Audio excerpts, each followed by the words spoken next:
Hi everybody, welcome back to my channel.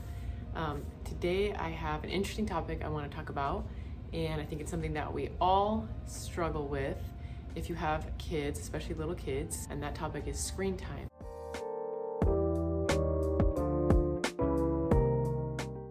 I decided to make a video today because my sister, who's in college, said she was doing a project on screen time and was trying to persuade parents to not give their kids iPads, and asked me if I had a personal experience with that, what my experience with screen time has been. So I jotted down my thoughts for her, and then I thought I would just make a video about it. Might as well, since I already kind of wrote down my thoughts. So I have 3 kids. Joseph is 3.5, Elliot is 1.5, and then baby girl Lila is 2 months. And when Joseph, our oldest, was around 2, we started allowing some screen time here and there. That's when he could start to watch a show and just kind of like veg out for a little bit, because any parent knows the ages from 1 to 2, like walking to 2, I feel like are so hands-on, so physical. They're so like, you need to be with them constantly. They're so cute, but they're a lot of work. And they don't really watch shows that easily, at least mine don't. So when he got to that age, it was like, oh, just put a show on real fast so I can get something done. I had always been cautious of screen time before I had kids. I was like, I'm never doing that, because I would see like zombie, iPad kids like with their iPads, and I just was like, I'm never doing that. So I was always careful not to do it. I never gave him an iPad. I never did it around mealtime because I know the dangers of that with eating. Then I never did it like in the car or in his bed, or like it was only on a family shared TV, and it was only around like 40 minutes a day, I would say, was max, even though the statistics you hear about little kids with like 4 hours a day on their screens and their iPads, and it's on constantly. And I just feel such a burden for children, because I know they want to get out of that. Like, a child's mind is not meant for that. But anyways, even with the restrictions I put in, I still started to notice problems. And those problems were, I have my notes here just that I typed out. So dependence on it for comfort, poor attitude, lack of creativity, and attention span. First problem I noticed arising was dependence on it for comfort. So sometimes when Joseph would get hurt, I'd feel so bad. He'd be crying, and I'd be like, let's just put on a show, make you feel better. And then he'd be, sitting there and watching the show, and he'd feel much better, and he would just like relax. And in extreme situations, I could see that being helpful, but for me, to distract him. But for me, I realized that every time he'd get hurt, he would say, can I watch a show, mommy, can I watch a show? I realized it was a coping mechanism that I was teaching him, that when you get hurt or you're, in pain, you just turn on a show and distract yourself, just veg out, And you have to be careful, because little kids' brains are so malleable, they're so formable, the processes are all forming. And you have to be careful not to, make those associations too strong. And he was definitely relying on it for comfort, and I realized there's other ways to comfort. We can use other methods, coping methods. And it was when he started saying, can I watch a show, can I watch a show, every time he would fall or trip, that I realized that he was becoming dependent on it. The next issue I saw was just a poor attitude. This is the biggest one. I just noticed his attitude was so poor. He would whine and cry for a show all day. So he knew that I would let him. He knew that it was gonna come at some point, and if he just whined and cried enough, he would get it. No matter how much warning I gave him, we're gonna turn the show off in 5 minutes, we're gonna turn the show off in 3 minutes, we're gonna turn the show off in 1 minute. He doesn't know minutes, but I was just kind of prepping him. Whenever the show went off, you wanna turn the show off, and giving him a total meltdown, every time, total meltdown. Crying, I want the show back on, why is it off? And I just felt so bad that I was like doing that to him and his brain, and I was like, this is not right, to have this. And I feel bad. I'm sure like his brain, he's just like getting so stimulated, so excited, and then I just shut it off. And I just was like, this is not healthy for him. It's not. And it started to wear on me. Then also the lack of creativity. Like I was saying, he'd be playing outside, and like he would just randomly remember a show, and then whatever he was doing would just like not be interested, and he'd be trying to ask me for a show, and I'd have to kind of coax him back to, no, let's keep playing. And I'm like, you're 2 years old, you should love playing. And it really bothers me when parents are like, how come you don't want to play outside? You just want to be on your phones all day, or you want to be on your screens all day. It's like, that's not the child's fault. They are children, and it's our job to do the hard work of actually parenting and not allowing those as options when they're so young, so that they don't get hooked on it. It's like, I remember someone telling me that her nephews would never eat anything other than donuts for breakfast, or they wouldn't eat. It's like, no little child is only going to eat donuts for breakfast. It's because the adults in their lives are giving them donuts, and so of course they're going to ask for donuts. Of course a child's going to ask for shows, because that is the most exciting thing to a little brain. It's the most, dopamine, whatever.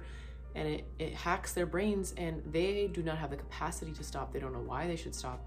They don't understand it. So it's not their job to stop. It's our job to not allow that be an issue. And I didn't want him to be harp on him all day, like, why aren't you stop the show? No, why don't you enjoy being outside? And get all these like messaging in his mind where he's like, I don't know. I just like, he doesn't know why. It's my job. And so it was like, it started to wear on me though. And also with the creativity, it was like this, here's my 2-year-old boy who cannot sit still for anything, which is normal. So much energy, and he wants to be out and he wants to be doing all this stuff. It's hard to get him to sit still. But why is it that this show can make him just veg? Like, you know what I'm talking about, moms, where like your kid just like, you turn on the show and it's just like, it could be hours. Like he would sit there for hours, and I was like, what is it doing to his brain where like nothing else makes him sit this still for so long? And forget about the content of the show, and I was always trying to, if you are gonna do shows, I was always trying to monitor the content, make sure that it was wholesome, like a longer format show, not like a Cocomelon, like crazy, like colors and like, I try to do like a longer show, maybe educational, or like at least like there's a moral character that's being exemplified, whatever, and avoid like the kids playing with toys type of shows. Most of the time my son was watching Trash Trucks. I tried to monitor what he's watching, but that's another conversation. I'm just talking about just the sheer, like, even if it's a fantastic show, whatever, what it does to a young brain. And that was my last thing that it was doing, was shortening his attention span. Like I said, it boggled my mind that he could sit still for so long, and I realized it was hijacking our dopamine centers and giving him so much stimulation that nothing else seemed exciting in comparison. Because if you can play with your toy or watch a show's always going to give you more stimulation, more, of that chemical in your brain, and so you're just always going to go to that. And that is so detrimental to a child, because all the things that they can teach, like delayed gratification and attention span, like focusing on something long enough to accomplish a task, is not being taught. Those muscles aren't being taught. It's just, when something gets hard, show. When something gets hard, ease. We're just like always teaching ease. So I think that, and this is crucial, being able to focus on something for a long enough period of time and accomplish something or finish a task and sit still at a task is one of the most important things we can teach our kids. And I think that giving them access to shows, YouTube, Netflix, whatever it may be, constantly is not allowing that to happen. All these things combined, and I just thought I had a new baby, and I thought, and the thing is, I get it. Like I was trying to rock the baby to sleep and rock him to sleep, and the 2-year-old's running in the room saying, "Mommy, mommy," and I was like, I just got him to sleep, like, please. He doesn't understand. I'm trying to tell him to get out, please get out, like, I just got him to sleep. I don't know how he's gonna sleep if I need you, and he can't watch himself. So it was like, put a show on, I get it. Been there, done that. I'm not trying to judge people who use this as a tool. I'm trying to inspire you, if this is something you want to get away from, that someone else can do it, that I can do it too. My job is to inspire you, not to judge you, because I've been there, I've done that. But if you're looking for a different way, that's what this is for. So around 3 years old, basically, I decided to cut it down to like 30 minutes a day, and I would use it right at that witching hour, like 5 to 5:30. Then I realized that our now 1.5-year-old was starting to get older. He was about approaching the age of 1, and he was starting to kind of play with his brother. And this was huge. Now it has been such a blessing, now that they're 3.5 and 1.5, they're starting to actually occupy each other and play with each other.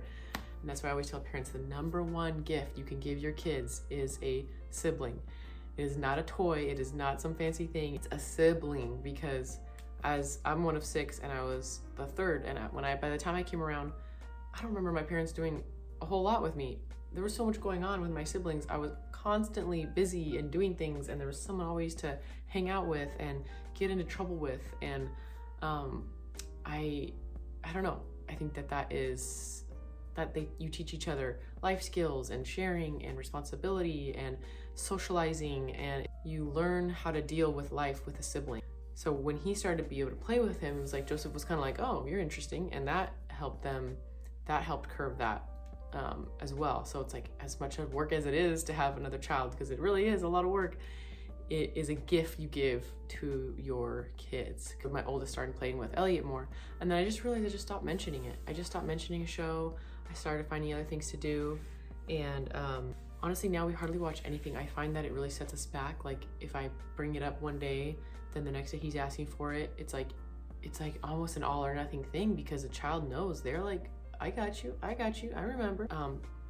He does watch it. Joseph does watch it when he goes to my dad's house. So he does sometimes watch, like, they have cable so you can watch Paw Patrol, or that my dad and him watch Gold Rush, some like gold digging, like you dig for gold in that show. Okay, so it's been a couple of days later than when I filmed that video. My kids woke up, so I wasn't able to finish, but I just want to wrap this video up. I think I was talking about how my kids sometimes watch TV when they go to my dad's house, their grandpa's house. And I assume that, you know, I don't want to be so strict that they can't ever have that fun experience with people. So I assume they'll end up watching things when they go other places. And so I kind of have our policy at home and then allow for that other places. It's kind of our policy on like food too. We eat as healthy as we can, as clean as we can at home, so that when we go out places, you know, we can be a little bit more loose and enjoy and just, you know, there's things that are more important in life. So that's also one of the reasons why I've eliminated screen time at our house. And as if you can't tell, we got sick a little bit. And in the past when we were sick, I'd be like, okay, let's just watch TV and veg. But we've honestly been able to, we have been able to avoid it. We haven't watched any TV, and we just do more low-key things. And what I wanted to talk about briefly is what we do instead. So instead of TV in the mornings, at night, at all, we do a lot of books. I spend money on books. We like to go to the thrift store and just like get a whole bunch of books at once, and they love just flipping through. My 3-year-old mainly loves like flipping through the pages. It's like so entertaining for him at this stage, which is exciting.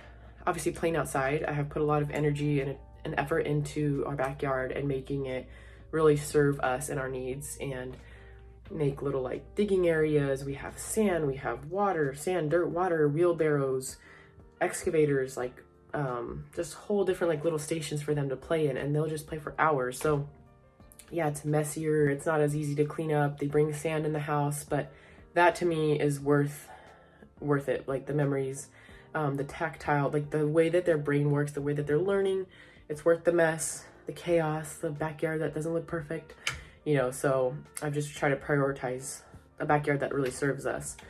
And the last thing is really just helping mommy. Like, I think that kids were made to like work and help. I think they're happiest when they're accomplishing little tasks. Like my 3-year-old just loves helping me. He can clean up, help me with laundry, fold things, cut things. He loves cooking with me.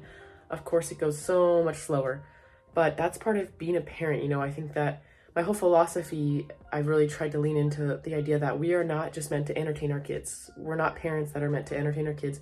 I think parents have gotten so used to just outsourcing everything. Like someone else is gonna watch my kids, someone else is gonna teach my kids, someone else is gonna train my kids, someone else is gonna discipline my kids, and then I just have to like entertain them and drive them places until bedtime, you know? Like our job is to train and teach our kids primarily. And then you see a lot of kids, you know, who don't know how to adult these days, and it's like they weren't at home to learn these things. They're just like, parents are just busy doing so many other things that they don't take the time to slow down and be with their kids. And this is like invaluable.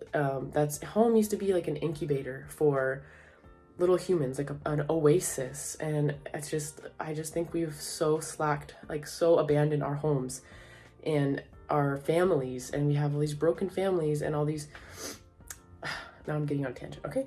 I won't get on that tangent, but anyways, I'm just saying that I give my kids little tasks. Hey, take this to the trash, take this here, you know, do this. And it makes my job a little slower, but more important. So just giving my kids tasks, bringing them alongside me. It's not like mommy's working and you're watching a show, mommy's cleaning and you're watching a show, mommy's doing this and you're doing that. I bring them alongside me, and my husband is big on that too. Briefly, we have our own business, and part of the reason we do have our own business is because I've always wanted our kids to see how work happens, you know, not just like daddy goes to work, comes back, I have no idea what he does. We want to incorporate our kids into everything we do, which is such an old, well, not old, just like a few generations lost, of incorporating your kids into the family business, into the family tasks. Like we're all a team. And my husband and I are really doing like a 1 month with no social media as well, just because I've seen the positive effects on my kids. So we decided it's our turn to do a month without social media and really like screens. I'm here talking to my phone, but it's been very fruitful so far. So if that's something you're interested in, I would definitely highly recommend it for you, highly recommend it for your kids. There's gonna be, you know, this like withdrawal period where they're crying and whining. You think, is it worth it? Get past it, get over that hump, and you'll start to see the fruits right away. It's not just something that you will see like, oh, in 20 years down the road, they'll have better attention spans. Immediately, you'll start to see the results. I really encourage you, less fighting, less whining, better attitudes, better attention spans, more peace in the home, more capable kids. That is what we're going for, you know? And one of the reasons people don't want kids is because they see a lot of misbehaved kids, and misbehaved kids are, yeah, they're really hard to deal with and really hard to be around. And so you see those and you're like, well, I don't want kids because that's the only way to have kids, is have these like brats. But there is another way. And part of that is taking away the screens and teaching them self-regulation, coping skills, occupying themselves with other things.